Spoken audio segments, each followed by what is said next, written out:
Everyone welcome to Sneha's world. అందరూ బాగున్నారు కదా? నేను కూడా బాగున్నానండి. ఈరోజు నేను ఇంట్లో బేసన్ పూరీలు చేశాను. అవి చాలా బాగా వచ్చాయి. అది ఎలా చేయాలో మీ అందరితో కూడా ఆ రెసిపీని షేర్ చేసుకోబోతున్నాను. అండ్ ఇవి నిలువ కూడా ఉంటాయండి. సో దీనికోసం ముందుగా ఒక మిక్సింగ్ బౌల్ తీసుకొని దాంట్లో 2 కప్స్ ఆఫ్ గోధుమ పిండి వేసుకోవాలి. అండ్ ఇప్పుడు దాంట్లో మనం ఏ కప్ మెజర్‌మెంట్స్‌తో తీసుకున్నాం వాటితోని 1 కప్ బేసన్ అంటే శనగపిండిని వేసుకోవాలి. ఇప్పుడు వీటిని ఒకసారి బాగా మిక్స్ చేసుకుందాం. ఆ తర్వాత దీంట్లో మనం స్పైసెస్ అన్నీ యాడ్ చేసుకుందాం. ముందుగా సాల్ట్, అలాగే కొద్దిగా పసుపు అండ్ కారం మీరు ఎంత స్పైసీ కావాలనుకుంటే దాని ప్రకారంగా వేసుకోండి. అలాగే కొన్ని నువ్వులు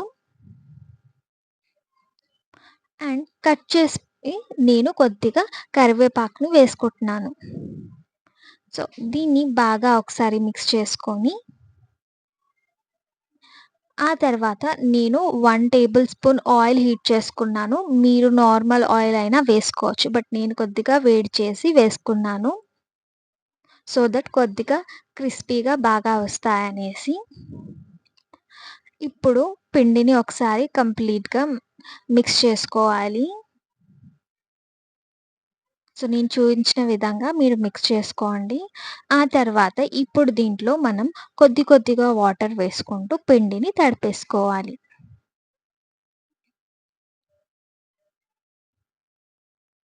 మీరు దీంట్లో కావాలంటే వాము కూడా వేసుకోవచ్చు. టేస్ట్ బావుంటుంది. బట్ నేను వాము వేయలేదు. సింపుల్‌గా నువ్వులు వేసుకొని చేసేసుకుంటున్నాను.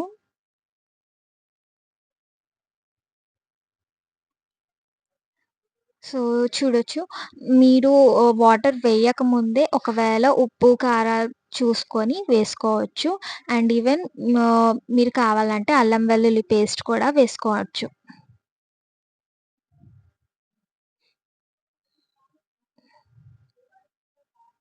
సో, ఇలా కంప్లీట్‌గా చూయించిన విధంగా పిండిననేది తడిపేసుకోవాలి. ఆ తర్వాత నేను కొద్దిగా దీంట్లో ఆయిల్ వేసి ఇంకొకసారి పిండినంతా కలిపేసుకుంటున్నాను. మీరు దేవుడికి గనక ప్రసాదంగా పెట్టాలనుకుంటే అల్లం వెల్లుల్లి స్కిప్ చేయండి. సో, ఒక 20 మినిట్స్ వరకు పక్కన పెట్టేసుకోవాలి. సో, ఇప్పుడు చూద్దాము.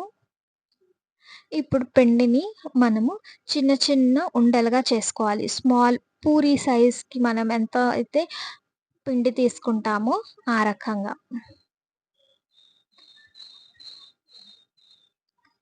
సో, ఇలా నేను అంత పిండిని చిన్న బాల్స్‌లో అయితే నేను చేసేసుకున్నానండి.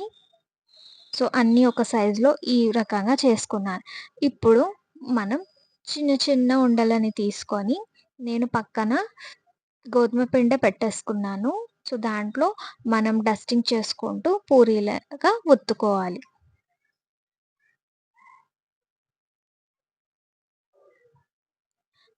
సో, ఈ బేసన్ పూరీలనేవి చాలా సన్నగా మనము రోల్ చేసుకోవాలి. సో, అతుక్కోకుండా ఇలా మనం పిండిని వేసుకుంటూ రోల్ చేసుకున్న తర్వాత ఒక చిన్న ఫోర్క్‌తో నేను చిన్న హోల్స్ చేస్తున్నాను. సో దట్ అవి పూరీల్లాగా పొంగాయనుకోండి మెత్తగా ఉంటాయి. బట్ మనం ఇక్కడ క్రిస్పీగా అవ్వడానికి చేస్తున్నాం కాబట్టి అలా చిన్న హోల్స్ చేశాననమాట. సో, ఇలా పక్కన పెట్టేసుకొని మిగతావన్నీ పూరీలు ఆ రకంగానే నేను చేసుకున్నానండి.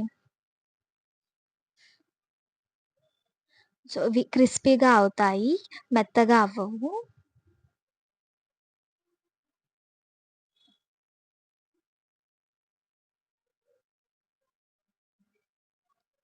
సో, ఆయిల్ హీట్ అయిన తర్వాత వీటిని మనం ఆయిల్‌లో డీప్ ఫ్రై అనేది చేసుకోవాలి.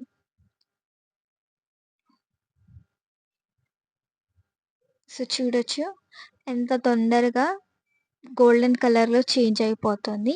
బట్ మీరు కాస్త చూసుకోండి. సో దట్ మనకు క్రిస్పీగా రావడానికి. మనం దీంట్లో కారం వేసాం కాబట్టి అది తొందరగా మనకి రెడ్ కలర్‌లో కనబడుతుంది. బట్ మీరు చూసిన తర్వాత అవి క్రిస్పీగా మనకు అయిన తర్వాత మనం ఆయిల్‌లో నుంచి తీసేసుకోవడమే. అంతే. సో, ఇదే రకంగా నేను మిగతా అన్ని పూరీలని ఫ్రై చేసుకున్నాను.